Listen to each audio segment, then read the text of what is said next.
तर आज आपण 40-41 प्लस साईजचा ड्रेस शिवतोय. तर सगळ्यात आधी आपल्याला घ्यायची उंची तर माझ्या मते मटेरियलची जेवढी आहे तेवढीच घ्यायची आहे, कारण की तेवढीच त्या क्लायंटची आहे. तरी पण मी मोजते.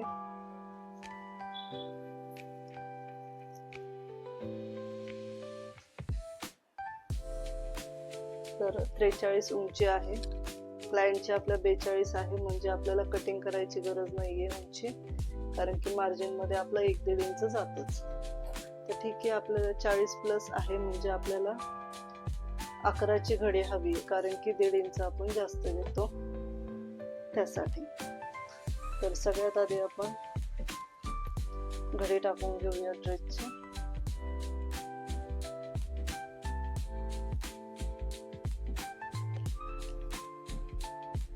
अशा पद्धतीने छान घडी घालून घ्या. इस्त्रीची गरज नाहीये, कडक मटेरियल आहे कॉटनचं, त्यामुळे. हे पहा, तर मी एकूण 12ची घडी घेतेय.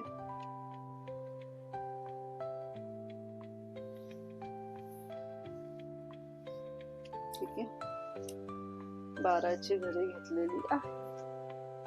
ठीक आहे, 12.5 येते, ते आपलं कटिंग मध्ये इकडे जाणारच आहे असं पण. तर मग आता उंची आपली आहे, टक्स पॉइंट आपला 10 इंच आहे. कमरची उंची शोल्डर पासून आहे 17 इंच, आणि सीटचं आपलं माप येणार आहे, कटची साईज उंची 25 वर येणार. ठीक आहे, इथून वरती टेप पकडला की आपण ह्या 3 खुणा करून घेणार आहोत. 10 इंच, 17 इंच आणि ते 25 इंच. त्या 3 खुणा झाल्यात आपल्या करून.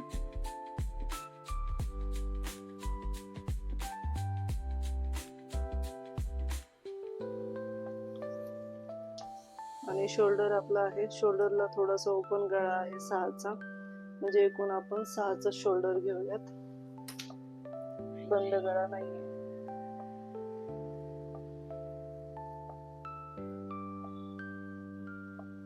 6चा गळा घेतलाय आपण. शोल्डर उंची आपण गळा मुंडा खोली घेतोय 7 इंच.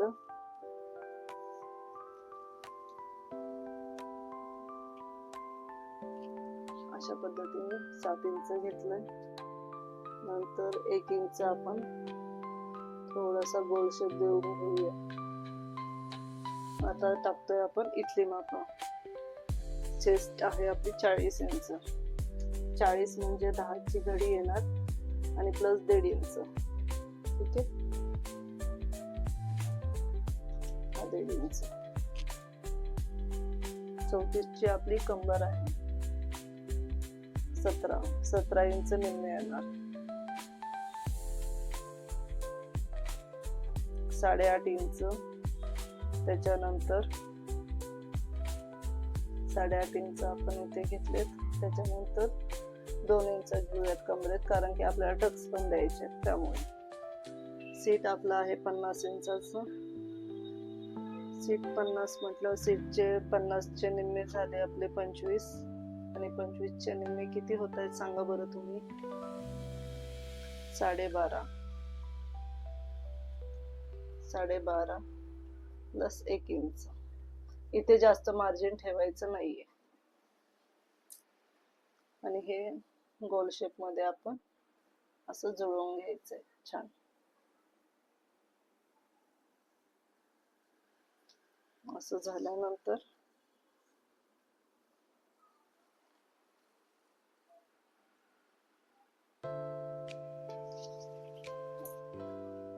इथे आपल्याला जास्त उतार द्यायचा नाहीये, अर्धा इंचाचाच उतार द्यायचा, कारण की आपला ओपन गळाच आहे. तर अशा पद्धतीने आपण इथे पण सरळच कट करून घेणार आहोत. बरोबर आपली घडी त्याच मापाची आलेली आहे. ठीक आहे, तर आता कटिंग करूयात आपण.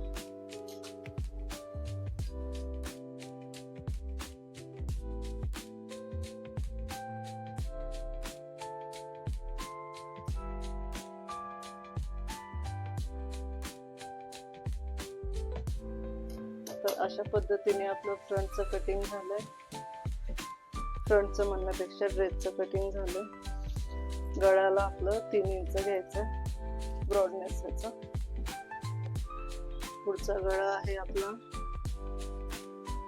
6.5 इंचाचा पुढचा गळा आहे आणि मागचा गळा आपला 7 इंचाचा आहे. अर्धा इंचाचा डिफरन्स आहे. तर हा गळ्याचं कटिंग मी डायरेक्ट मशीन वरच करते, इथे काही करत नाही. आणि आता बाही राहिली आपली, बाहीचं कटिंग करूयात आपण आता. तर इथे आपण गोल राऊंड मारून घेऊयात अशा पद्धतीने. आणि इथनं 7 इंचाची मेन बाही आपल्याला हवी आहे.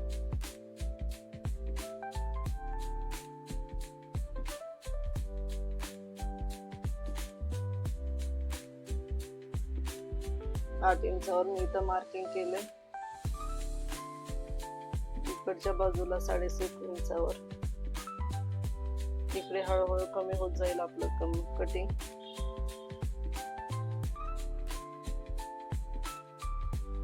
इकडं 6.25 इकडं 6.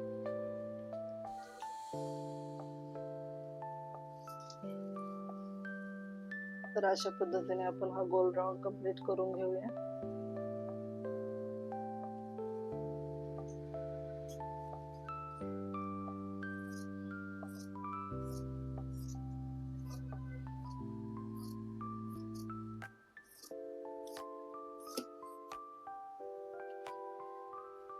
आणि आपण आपलं स्लीवचा पार्ट.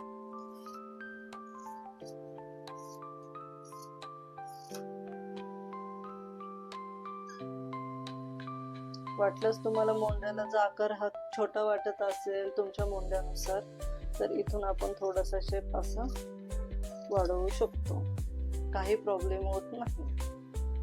ठीक आहे.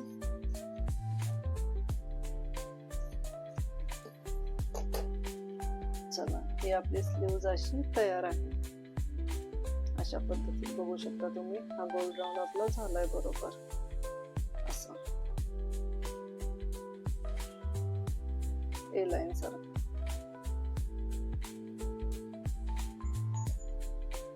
कापड जर जास्त असतं तर आपण गोल राऊंड करून त्याच्यामध्ये आर्म होल केलं असतं आणि तशी बाही काढली असती, पण आता कापड कमी असल्यामुळं हा विषय आपण घेतलेला आहे. तर चला, बाही झालेली आहे. तर कसा वाटला आजचा व्हिडिओ नक्कीच सांगा मला. आणि ही पण पॅन्ट आहे आणि ही ह्याचं नेफापट्टी आहे. नक्कीच सांगा मला. Bye bye, take care.